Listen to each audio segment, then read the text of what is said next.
Hi, I'm over to TheAllSeeingCamera. We back to the channel with another one. We're here today to react to day 6 and 7 of the Meg Thee Stallion versus Tory Lanez case. We're just gonna do a recap to go over all the details and evidence that was found, what happened in court. Shout outs to lawyers for workers. You guys are amazing. You guys were amazing. A lot of the information that I've been reacting to came from you guys just because I trust him so much and I like the way that he explains everything. Milagro, another one that I like a lot. And academics, you guys know, that's fan favorite right there. Let's not waste no more time and just get straight into this. Day 6 and 7, evidence that was discovered in court or happened during the trial. Let's get into this. Kelsey is not here to testify about the lyrics. Instead, the judge allowed an investigator to say, I heard the song, this is what it says, here's evidence for this case. So they're allowing the rap lyrics from Kelsey's diss track to Meg. Supposedly she released one. I think we heard one like a year ago or some shit. She talks about the case, but they're allowed that in court and they explain what she was saying throughout the song.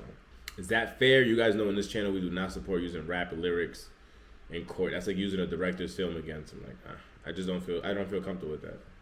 Unbelievable. The only thing more shameful was the prosecution's presentation of the rap lyrics using one of their investigators. Let me show you how that went down. Let me tell you what this investigator did on the stand today. And somebody call the governor, because first off, the rap lyrics should never have been used. And this investigator should, I mean, let me tell you, listen to this. Yo, homie's been saying it the entire time. This case is a joke. This is just a whole bunch of craziness going on, and it should have been reasonable doubt.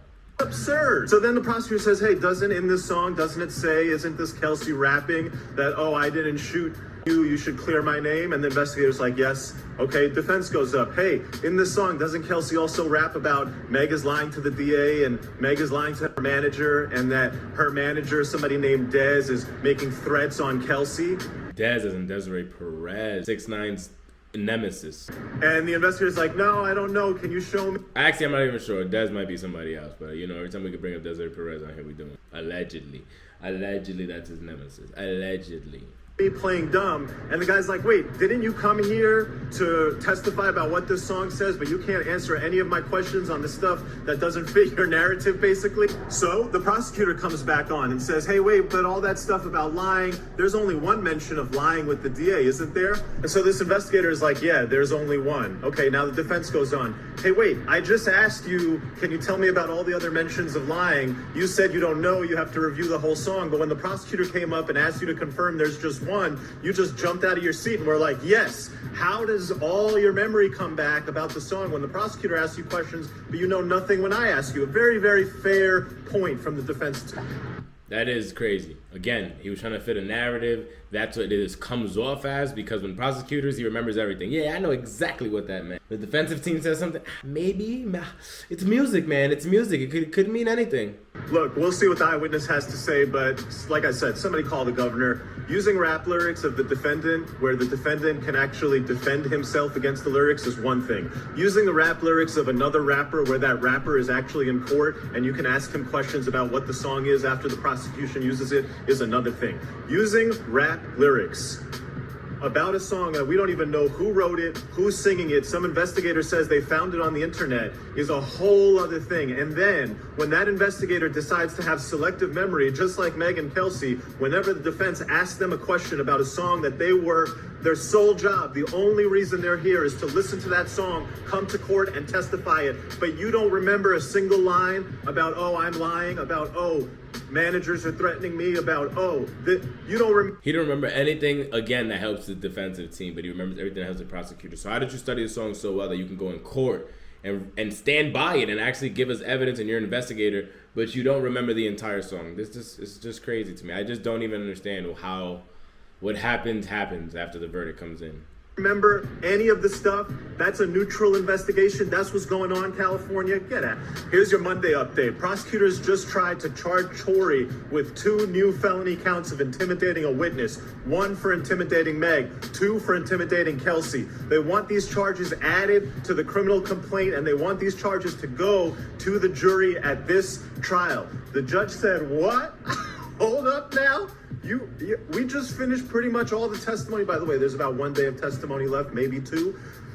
And you guys want to add 2 new counts for what? Based on what? How long have you had this information? They said, well, we know that he's been threatening to pay them $1 million, and we...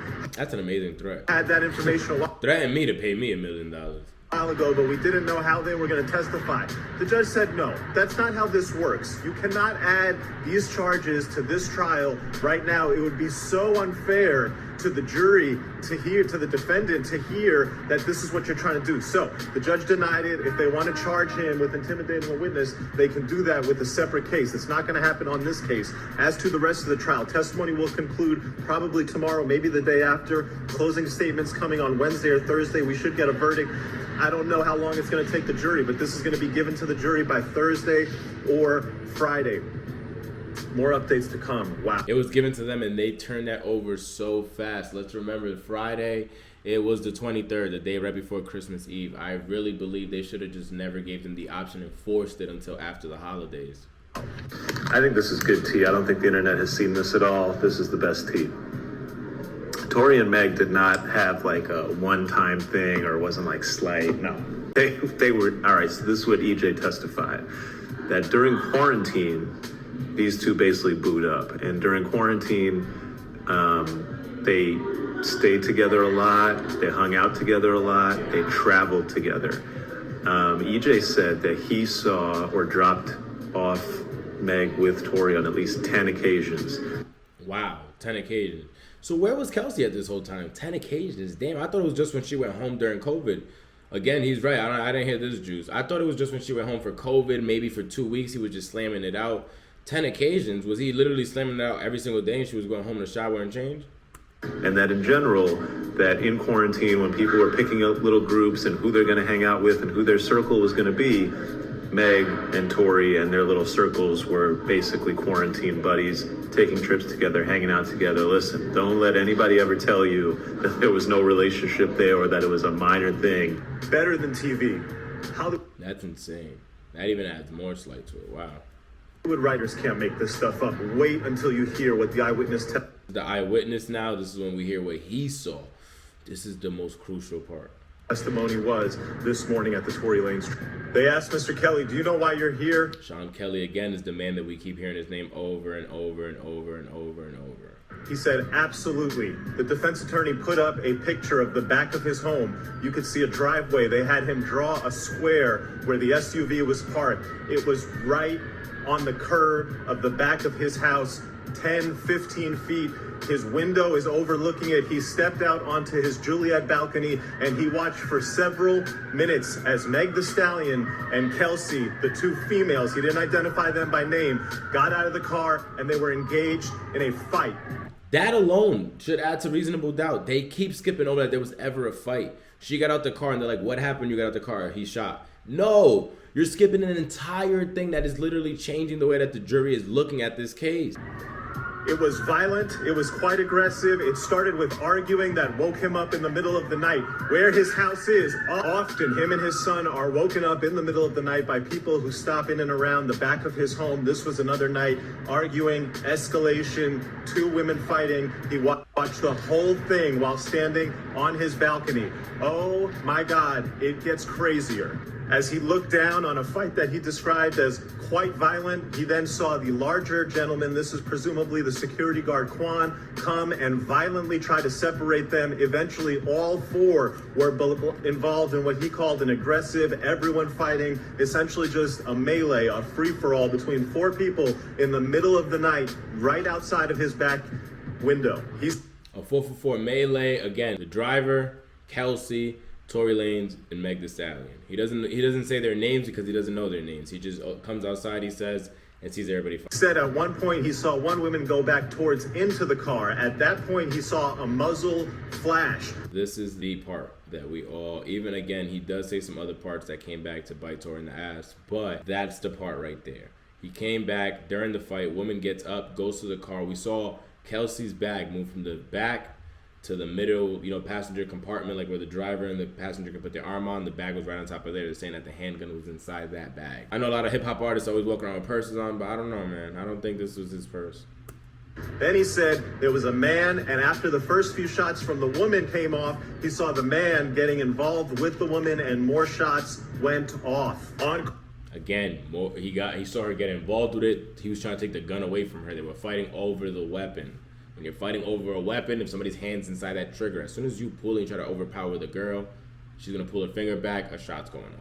Anyone, not even a girl, anyone that has their finger inside the trigger while you guys are tussling for it. Cross-examination, the prosecutor asked him, did you see the man shoot? He said, yes, I saw the shorter man with a gun shooting violently in the air, at least. Shorter man being Tory Lanez. Violently in the air, again, he was already on probation, so he shouldn't even have a firearm in his hand. He shouldn't be shooting a gun at all. But the thing about Tory shooting in the air still gives us reasonable doubt over how the woman got shot in her hand. 5 times. Okay, wait, what? That's not what you just testified. Then the defense attorney went back and asked him, I thought you said you saw the woman and then you saw the man shoot. And he's like, yeah, you have to understand, it was just a crazy free-for-all and it all happened very quickly. And then he said the most shocking thing that has come out in this case, which is that after the shots went off, one woman crawled further away, that the 3 people then went over there and beat her. That's the part that screwed Tory Lanez really bad. Him shooting in the air that Sean Kelly said he saw. And then the part that he said while she was crawling on the floor shot, they all 3 went, even the driver included, and gave her a WWE beatdown. Violently while she was on the ground, they picked her up. They looked like they were going to drag her and throw her into the river. Instead, they dragged her across the street, put her in the car, and drove off. The prosecution, we're on lunch, the prosecution is going to come back and basically they're trying to build the case that this witness is lying because he's intimidated by the defense, that he never said anything about the muzzle flash going off near Kelsey, and now he's saying all this because he's scared of telling the truth. We'll see how that comes out on direct. Here's a fact though. He has been consistent about a couple things. One, the 2 women were outside that car fighting for several minutes. Escalated, started with an argument, then it got quite violent and the security guard came out to try to separate them. The idea that the jury would credit Meg's testimony, which is just completely contradicted by this eyewitness. That's what we're saying. Again, if you're taking that entire story, that's going totally against what the prosecutors originally came with. This is highly unlikely. The prosecution has major work to do to save their case, which is absolutely on life support right now. What do you guys think after wrapping up the day 6 and 7 of the evidence found? There was a lot of crucial information. Sean Kelly was who you heard Tory Lanez's father screaming, how he refused to shake his hand and even walk next to them. There's just a lot of stuff going back and forth. There's a lot of evidence being said about this story. So what do you guys think after we did a wrap up about day 6 and 7? Comment down below your thoughts, your feelings. Do you think the witness was intimidated by Tory Lanez? Again, as the prosecutor said, Kelsey's intimidated, Meg's intimidated, now this Sean Kelly guy's intimidated. Is that what you guys really believe? Or do you believe that he was on his balcony and that's what he saw? Do you think he's capping because he first said he saw her shoot the gun, then he came back and said, and they were fighting over and shooting, then he came back and said, nah, the little man was shooting in the air? Like, it's just a lot of stuff everywhere. Once again, I believe that's why they didn't take his stuff too serious either. Comment down below. Don't forget, we're doing a giveaway at 4,000 subs. Sub up, sub up, sub up. Like I love to say, until the next one, we out there.